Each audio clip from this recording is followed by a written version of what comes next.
Just going to make sure I save this. Okay, ready? So we're going to separate this by material. One on the keyboard. Go into face mode.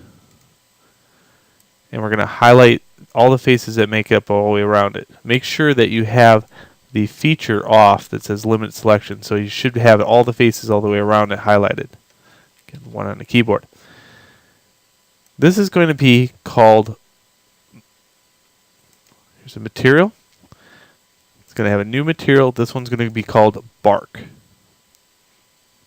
Okay.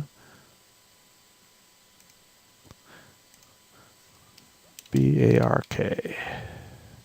And this one for me is bark 4 because I have 3 other logs in the scene. I'm going to assign that, and just to show you the difference here, I'm going to mark this one blue,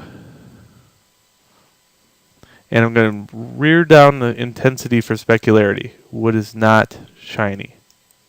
So now I have blue. Next, I need to make another material. This time I'm going to highlight the cap at the bottom and a cap at the end, holding shift. Go up, make a new material. We'll call this material stump. And you can imagine stump 4.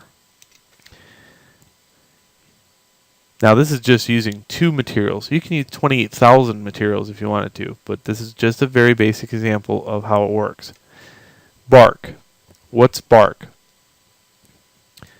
And what's stump? So stump, we need to assign that to the end caps, and just to show you what that looks like, it's going to be green, and it too has no specularity. So now this is what I have. I have a tube with green on both ends and blue in the center. Save. We'll work on bark first. I'm going to go get that texture that I made. So I'll hit texture. I'll go down here and say image. I'll go to open.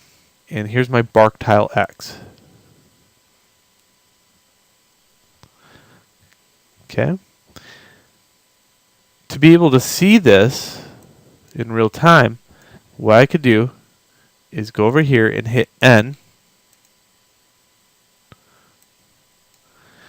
and go to display and turn this on GLSL and hit N again. Then switch it over to texture mode. Now let's rotate around so we can see it, because there is a light in the scene, probably of yours. You just have to rotate it to match the light. And if you want to move your light around so you can see what you're doing, that would be good too. So I'm just going to move it out to the side. It's going to look ugly at first, so let's click back on the log. Go back to the texture. This is the texture. Down below, I'm going to choose mapping, and I'm going to put this on UV. Ooh, much better, somewhat. And then I'm going to go down here and take the size in X, because it's X, and scale it down until I judge it upon the scale of the scene. In this case, right about here should work.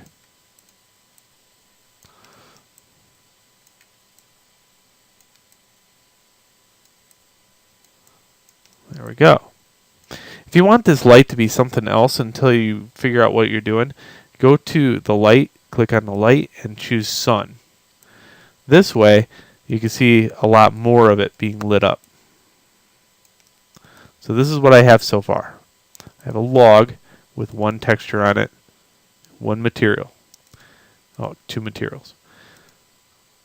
So let's go and fix the material at the cap. That's going to be called a stump, and that's going to need a texture. You can wheel mouse up, image, open, stump, open. Again, this is going to be based upon UVs, so UVs. And you can see I just haphazardly placed those and I got them right. I don't know how I did that, but Here's how you fix it so you too have the same thing. These shells can be moved around, and you're kind of blind here. That's the only bad thing about this workflow. So if I move this around, I can get it lined up. And then the sun is pointing in only one direction. So that's why the cap is dark at the bottom. So here I'm just going to rotate the sun around until I see the other half. And I see that one's not too bad either. But again, tab into edit mode, A to highlight it, L, G, and move this around until it makes sense. It feels like you're flying backwards and upside down half the time, so don't feel bad if it takes you a couple seconds to actually locate that stump. There we go. Good. All right, now here's the trick. This thing is made out of too many materials and too many textures.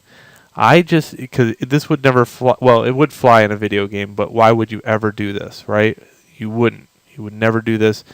It's just kind of verjackety. So what we need is to make one clean, nice texture with a normal map. And this is how you do it. You go into edit mode and hit A. You go to the camera. You go to bake with textures. You need an actual map to bake to. In this case, I'll just make a new map. Call it wood 4. And I think I did this already, but that's alright. Because now you can follow along. And hit OK. It's not going to turn black over here. This is where all these textures are going to go. So this material, these two materials, and these two textures are going to get burnt over to here. And you're ready for this? Camera, bake.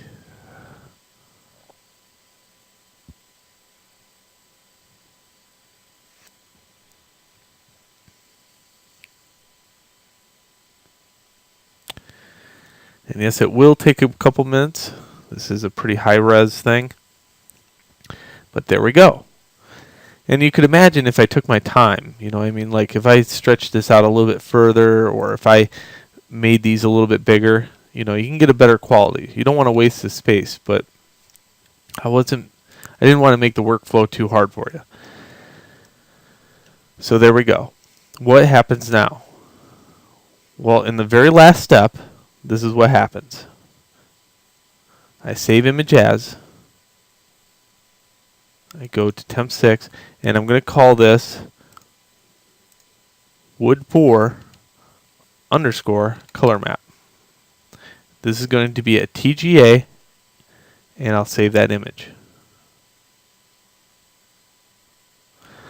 I'll open up that in GIMP.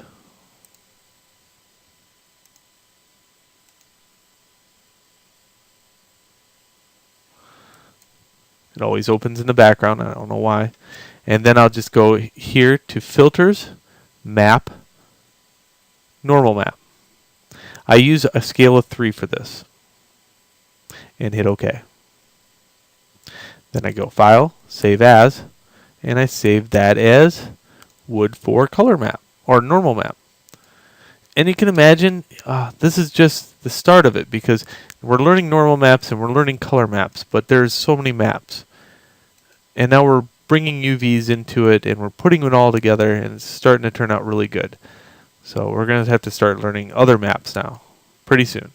Not in this unit.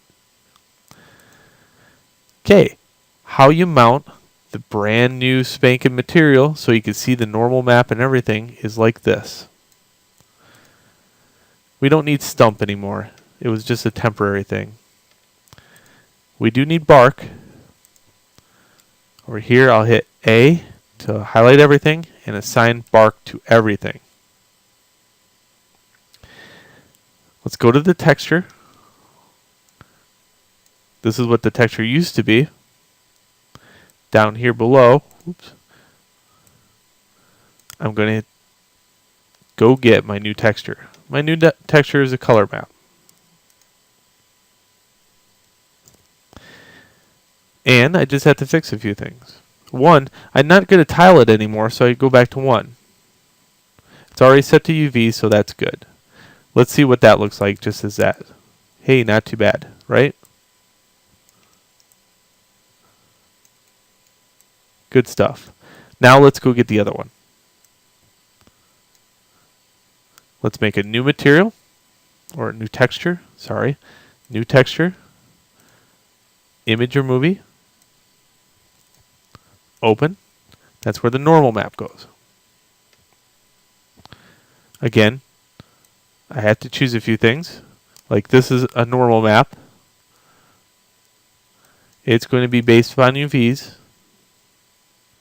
And it gets mapped to the normal property. Alright.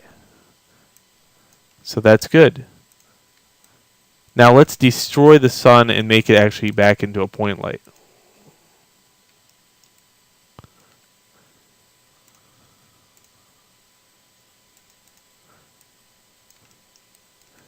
Hit N and make sure it's on GLSL.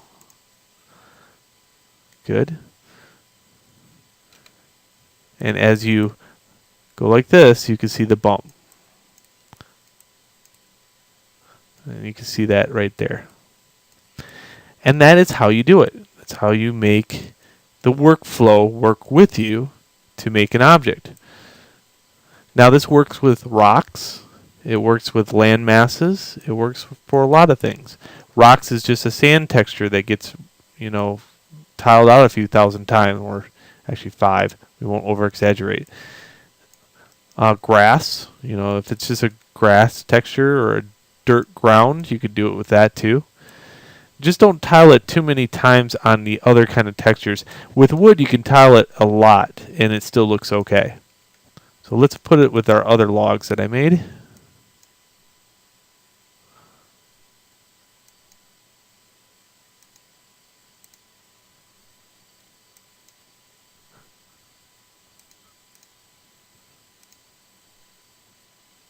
And now I have enough for a scene.